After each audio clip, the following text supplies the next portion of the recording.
أعوذ بالله من الشيطان الرجيم. بسم الله الرحمن الرحيم. ولما جاءهم رسول من عند الله مصدق لما معهم نبذ فريق من الذين أوتوا الكتاب كتاب الله وراء ظهورهم كأنهم لا يعلمون. صدق الله العظيم. اور جب آ گیا ان کے پاس رسول اللہ کی طرف سے تصدیق کرنے والا ہے اس چیز کی جو ان کے پاس ہے، تو پھینک دیا ایک جماعت نے جن کو کتاب دی گئی اللہ کی کتاب کو اپنے پیٹھ کے پیچھے، گویا کہ وہ جانتے ہی نہیں۔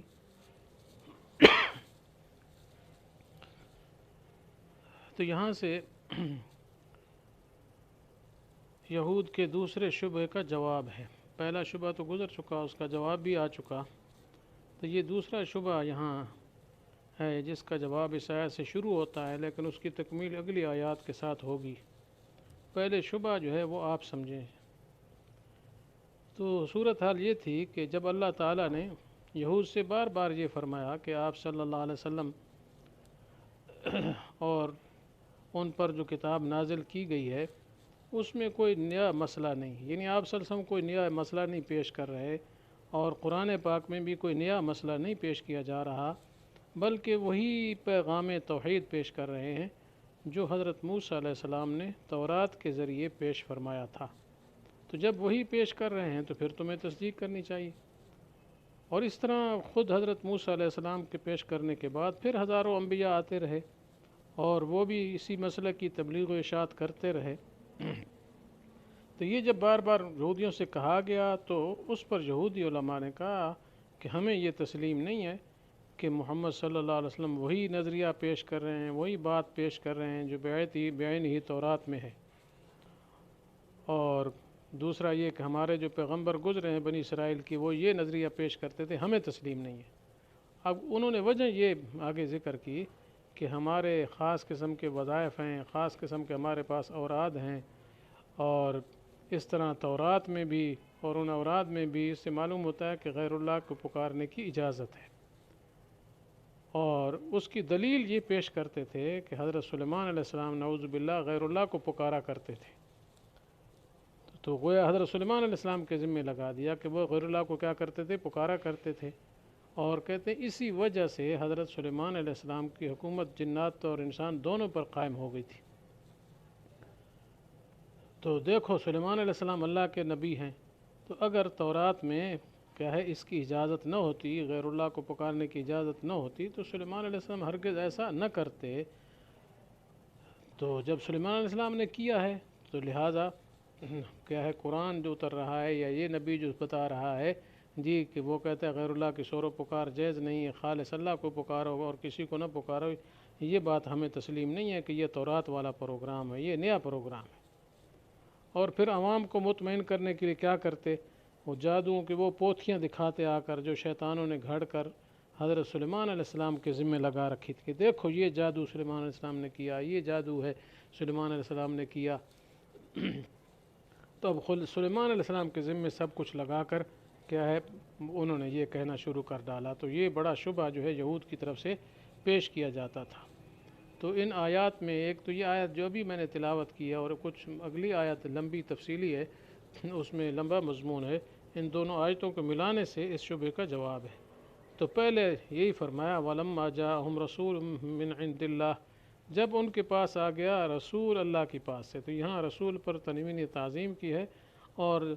یعنی بڑا عظیم رسول، اور اس سے مراد حضرت محمد مصطفیٰ صلی اللہ علیہ وسلم ہے۔ مصدق لما معہ، پھر فرمایا کہ یہ ان کے پاس جو مضمون ہے یعنی تورات میں اس کی تصدیق کرتا ہے، یہ تمہاری بات غلط ہے کہ اس کی تصدیق نہیں ہے، تصدیق کرنے والا ہے۔ تو فرمایا نبذ فریق من الذین اوتوا الکتاب کتاب اللہ وراء ظہورہم، تو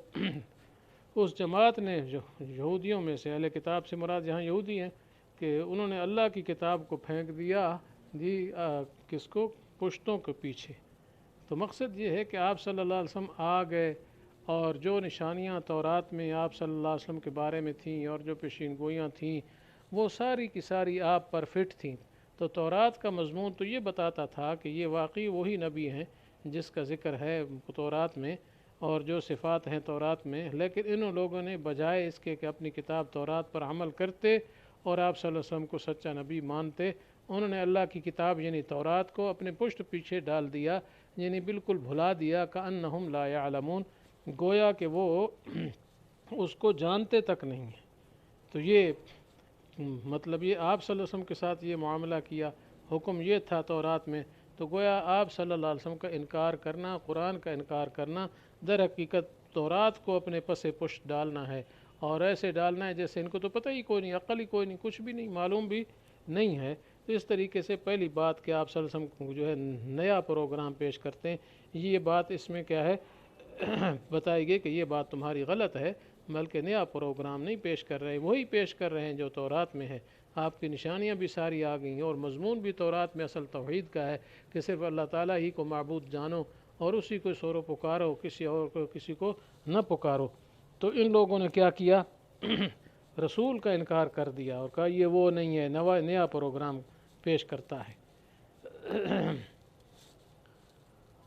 تو اس وجہ سے ایک جواب تو یہ دیا گیا، باقی تفصیلی جواب جو آ رہا ہے بعد میں اس کا خلاصہ تو یہی ہے کہ یہ جو پیش کرتے ہیں کہ سلیمان علیہ السلام نے کیا کیا ہے، جادو کیا تھا، یہ کیا تھا، وہ کیا تھا، اس کی حقیقت اگلی آیت میں انشاءاللہ پیش ہوگی، جس کا مختصر خاکہ یہ ہے کہ وہ مضمون جو سلیمان علیہ السلام کے ذمے لگاتے ہیں، در حقیقت سلیمان علیہ السلام نے ایسا نہیں کیا تھا، بلکہ سلیمان علیہ السلام کے زمانے میں کیا ہے شیاطین قسم کے جو جن تھے، یعنی سرکش جنات، انہوں نے یہ گڑبڑیشن کی اور جادو کے طریقے ایجاد کیے، اور پھر جادو کے طریقے ایجاد کر کے لوگوں میں جادو کرنے لگے۔ تو جب سلیمان علیہ السلام کو پتہ چلا تو انہوں نے پھر وہ ساری چیزیں ان سے کیا ہے سلب کر لیں، اور ان سے لے لیں، اور لے کر انہوں نے اپنے تخت کے نیچے دبا دیں۔ تو سلیمان علیہ السلام کی زندگی میں تو وہ معاملہ ختم ہو گیا، پہلے شیاطین ویسے گڑبڑ کرنے لگے تھے، جادو وغیرہ کرتے تھے، لیکن پھر بعد میں کیا ہے سلیمان علیہ السلام کی وفات کے بعد یہ ہوا کہ ان کے تخت کے نیچے جو وہ ان کی کتابیں وغیرہ جو جادو لکھے ہوئے تھے وہ دفن کی گئی تھیں، وہ ساری نکال لیں، اور پھر یہودیوں نے یہ مشہور کرنا شروع کر دیا اور شیاطین و انس جن نے کہ دیکھو یہ سلیمان علیہ السلام اصل ان پر عمل کرتے تھے، جس کی وجہ سے کیا ہے سلیمان علیہ السلام نے جنات پر بھی حکومت کی اور انسانوں پر بھی حکومت کی، تو گویا غیر اللہ کی پکار جو ہے اس میں موجود تھی، تو سلیمان علیہ السلام یہی پڑھا کرتے تھے، تو یہ یہودیوں نے لوگوں کو باور کرایا، لیکن حقیقت اس کی یہ نہیں تھی، حقیقت وہی تھی جو میں نے بیان کی کہ وہ جنات سے چھین کر سلیمان علیہ السلام نے وہاں ان کو دفن کر دیا تھا کہ ختم ہو جائیں گی، گل جائیں گی، لیکن انہوں نے نکال لی جو بچی ہوئی تھیں، تو بس پھر سلیمان علیہ السلام کے ذمہ لگا دی کہ دیکھو سلیمان علیہ السلام کے تخت کے نیچے سے نکلی ہیں، لہذا یہ بالکل صحیح ہیں، اور اس میں چونکہ غیر اللہ کی پکار تھی، کیونکہ عموماً جادو کی جتنی اقسام ہیں ان میں کیا ہے اکثر قسموں میں کیا ہے شیاطین کی پکار ہوتی ہے، اس طریقے سے معبودان باطلہ کی پکار ہوتی ہے، تو اس بنا پر جو ہے وہ ایک خاص اثر رکھتا ہے جو جادو کا ہوتا ہے، کیونکہ جادو کا اثر جو ہے واقعتاً ہوتا ہے، یہ بات غلط نہیں ہے، ہوتی ہے کیونکہ اس کا ثبوت ملتا ہے، یہ اللہ تعالیٰ کی طرف سے امتحان ہے کہ ایسی چیزیں بھی دنیا میں موجود ہو گئیں جی جو غلط ہیں لیکن ان کا اثرات ہوتے ہیں۔ تو بہرحال وہ یہودیوں کو یہ فرمایا جا رہا ہے کہ سلیمان علیہ السلام کو خود پڑھتے ہی نہیں تھے، بلکہ یہ کس کا کارستانی ہے، یہ جنات کی کارستانی ہے، تو لہذا سلیمان علیہ السلام کے ذمہ لگانا یہ درست نہیں ہے۔ تو جب سلیمان علیہ السلام یہ نہیں پڑھتے تھے اور سلیمان علیہ السلام غیر اللہ کو نہیں پکارتے تھے، تو تمہارا یہ کہنا کہ وہ پکارا کرتے تھے تو لہذا تورات میں ہوگا، تو یہ ساری صغرے کبرے ملانا اور ترتیبیں بنانا کہ یہ جی تورات کا مضمون تھا، تب اللہ کے نبی تھے، تب غیر اللہ کو پکار دیے، بات اس سرے سے غلط ہے، تو سلیمان علیہ السلام کوئی پکارا ہی نہیں کرتے تھے۔ تو بہرحال یہ اگلی آیات میں مضمون آنے والا ہے، انشاءاللہ اس مضمون کے بارے میں جو ترجمہ ہے وہ پھر ذکر کیا جائے گا اور آیات کو بھی پھر پڑھا جائے گا، ایک خلاصہ تمہارے سامنے آ گیا،